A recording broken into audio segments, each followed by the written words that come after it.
Hello everyone, I'm Lawrence M. Rania, and in this video we're going to talk about functions of more than one variable. In these lessons, we will discuss the notation of function of several variables, domain of functions of several variables, and also the graphs of the function of several variables. Previously, we have studied functions of just one variable, represented as y is equals to f of x, in which x was the independent and y was the dependent variable. We're going to expand the idea of functions to include functions with more than one independent variable. For example, consider the functions below. Hopefully, you can see the notations for function of several variables in similar to the notations you've used with single variable functions. The function z is a function of two variables. It has independent variables x and y, and the dependent variable is z. Likewise, the function w is a function of three variables. The variables x, y, and z, which are independent variables, and the w is the dependent variable. The function h is similar, but except there are four independent variables. When finding values of the several variable functions, instead of just substituting in an x value, we will substitute in values for each of the independent variables. For example, using the function f on the previous slide, we will evaluate the function f of x and y for ordered pairs 2 and 3, 4 and negative 3, and 5 and y. If we plug in 2 and 3, we come up with 17. If we plug in 4 and negative 3, we will come up with 41. And if we plug in 5 and y, we have 50 plus y squared. A function f of two variables x and y is a rule that assigns to each ordered pair in a given set D, which we call the domain, a unique value of f. Functions of more variables can be defined similarly. The operations we perform with one variable functions can also be performed with functions of several variables. For example, for the two variable functions f and g, if we add or subtract the two functions, we can just have f of x and y plus or minus g of x and y. If we multiply function f and g, we can just evaluate it as f of x and y times g of x and y. If we divide the functions f divided by g, we can evaluate it as or represent it as f of x and y over g of x and y, provided that the denominator must not be equal to 0. In general, we will not consider the composition of two multi-variable functions unless the domain is given, but we usually find it manually. We assume the domain is the set of all points for which the equation is defined. For example, consider the functions f of x and y, which is equal to 3x squared plus y squared, and g of x and y, which is equal to 1 over square root of x, y. The domain of the function f of x and y is the entire xy plane. Every ordered pair in the xy plane will produce a real value for f, or any values we plug in will produce a real value for f. The domain of g of x and y is the set of all points in the xy plane such that the product of x and y is greater than 0.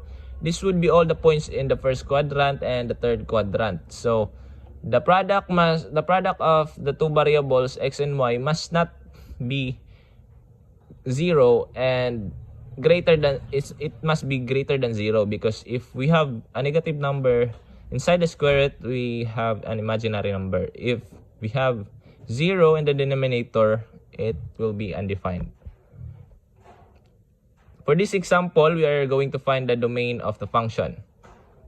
F of x and y is equal to square root of 25 minus x squared minus y. So previously, we have known that inside the square root, the value must not be less than 0. So the domain of this function is the set of all points that satisfy inequality where 25 minus x squared minus y squared must be greater than or equal to 0, or 25 must be greater than or equal to the x squared plus y squared. And you recognize that this similar to the equation of a circle, and the inequality implies that any ordered pair in the circle or inside the circle x squared plus y squared equals to 25 is in the domain. So the highlighted area is the domain of f. Find the domain of the function g of x, y, and z, which is equal to square root of x squared plus y squared plus z squared minus 16. Note that g is a function of 3 variables, so the domain is not an area in the xy planes. So the domain of g is in a 3-dimensional coordinate system. The expression under the radical must be non-negative, resulting in the equality of x squared plus y squared plus z squared minus 16 must be greater than or equal to 0, or x squared plus y squared plus z squared must be greater than or equal to 16, which we can imagine as pair, and it's centered at the origin with radius 4. Find the domain of the function h of x and y which is equal to the natural logarithm of xy. We know that the argument of the natural logarithm must be greater than 0. So the product of x and y must be greater than 0. This occurs in quadrant 1 and also in quadrant 3. The domain is highlighted below. Look at the xy graph. Note the x-axis and the y-axis are not in the domain. As you learn in two-dimensional space, the graph of a function can be helpful to your understanding of the function. The graphs gives an illustration or visual representation of all the solutions to the equation. We also want to use this tool with functions of 2 variables. The graph of a function of 2 variables, represented as z is equals to f of x and y, is the set of ordered triples x, y, and z, for which the ordered pair x, y is in the domain. The graph of the z with the graph of z is equals to f of x and y is in a surface in a 3-dimensional space. The graph of a function of 3 variables is the set of all points x, y, and z and w, for which the ordered triple x, y, z is in the domain. So the graph of function w is in 4-dimensional space, which we can draw this graph because any functions with 3 or more independent variables, we cannot draw this one because it's too complicated. Example number 4. Find the domain and range of the function, then sketch the graph. So we have function z, which is equal to f of x and y, and f of x and y is equals to square root of 25 minus x squared minus y squared. From example 1, we know the domain is all ordered pairs x, y on or inside the circle centered at the origin with radius 5.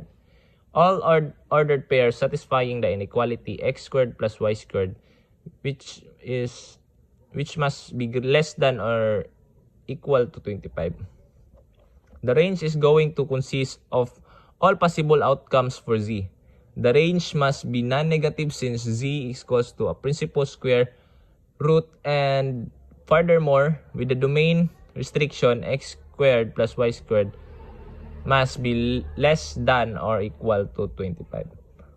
The value of the radicand will only vary between 0 and 25. So thus the range is 0 to 5. Or the function, the variable z or the function z must be greater than or equal to 0 but less than or equal to 5. Now let's consider the sketch of the function z, squaring both sides and simplifying. So we have z squared is equals to 25 minus x squared minus y squared. X squared plus y squared plus z squared is equals to 25, which is a sphere with radius of 5. This is helpful to sketching the function, but we must be careful. The function z and the equation x squared plus y squared plus z squared equals to 25 are not exactly the same. The equation does not represent z as a function of x and y, meaning there is not a unique value for z for each x and y. Keep in mind that the function had a range of 0 to 5, or z must be greater than or equal to 0 but less than or equal to 5, which means the function is only the top half of the sphere. As you have done before when sketching a surface in 3 dimension, it may be helpful for you to use the traces in each coordinate plane. The trace in the xy plane, we let z is equal to 0 is the equation z is equals to 0, so we have 0 is equals to square root of 25 minus x squared minus y squared, or we just have x squared plus y squared equals to 25. So the circle centered at the origin with radius 5 and the xy plane. Now the trace in the yz plane, we let x equals to 0. So z is equals to square root of 25. The x will be 0. So the remaining will be square root of 25 minus y squared, or we have y squared plus z squared equals to 25. The circles now the graph of that is a circle centered at the origin with radius 5 and the yz plane. The trace in the xz plane, letting y is equal to 0, we have z is equals to square root of 25 minus x squared, or x squared plus z squared equals to 25. The circle centered at the origin with radius 5 and the xz plane. Along with sketching the traces in each coordinate plane, it may be helpful to sketch traces and planes parallel to the coordinate planes. So we let z is equals to 3. Now 3 is equals to square root of 25 minus x squared minus y squared, or x squared plus y squared equals to 16. So on the plane z is equals to 3, parallel to the xy plane, the trace is a circle centered at 0, 0, 3, or where x is 0, y is 0, and z is 3, with radius 4. So let z is equals to 4. So 4 is equals to square root of 25 minus x squared minus y squared, or x squared plus y squared is equals to 9. So the plane z is equals to 4. Parallel to the xy plane, the trace is a circle centered at x is equals to 0, y is equals to 0, and z is equals to 4. So it has a radius of 3. Here is a sketch with the 3 traces in the coordinate planes and the additional 2 traces in planes parallel to the xy plane. So keep in mind that this is just a sketch. It is giving you a rough idea of what the function looks like. It may also be helpful to use a 3-dimensional graphing utility to get a better picture, like Desmos, like GeoGebra. Here is a graph of function using 3-dimensional graphing utility graph. Now, example number 5. We are tasked to sketch the surface z is equals to 9 minus x squared minus y squared. The domain is the entire xy plane, and the range is z is less than or equal to 9. So the trace in the xy plane, if we plug in z as 0, it will become a circle with the equation of x squared plus y squared equals to 9, which the radius is the square root of 9, which is 3. The trace in the yz plane, we let x equals to 0, so we have z is equals to negative y squared plus 9. Therefore, we have a parabola. The trace in the xz plane, letting y is equals to 0, we have z is equals to negative x squared plus 9, and it's also a parabola. Traces parallel to the xy plane include the following two. The trace in the plane where z is equals to 5 is the equation 5 is equals to 9 minus x squared minus y squared, or x squared plus y squared is equals to 4. It's a circle. It's centered at the coordinate of 0, 0, and 5, where y and x is equals to 0 with radius of 2. The trace in the plane where z is equals to negative 7 is the equation negative 7 is equals to 9 minus x squared minus y squared, or x squared plus y squared equals to 16. Since it's a circle centered at the coordinates 0, 0, and negative 7 where x and y is 0 and z is equals to negative 7 with radius of 4. Now, here's the sketch of the traces in each coordinate plane. This paraboloid extends below xy plane. So, that's the graph for the example number 5. Note that sketching functions of two variables in 3 dimensions is challenging and will take quite a bit of practice. Using the traces and level curves can be extremely beneficial. In the beginning, using 3-dimensional graphing utility will help you visualize the surfaces and see how the traces and levels curves relate. So thank you for watching.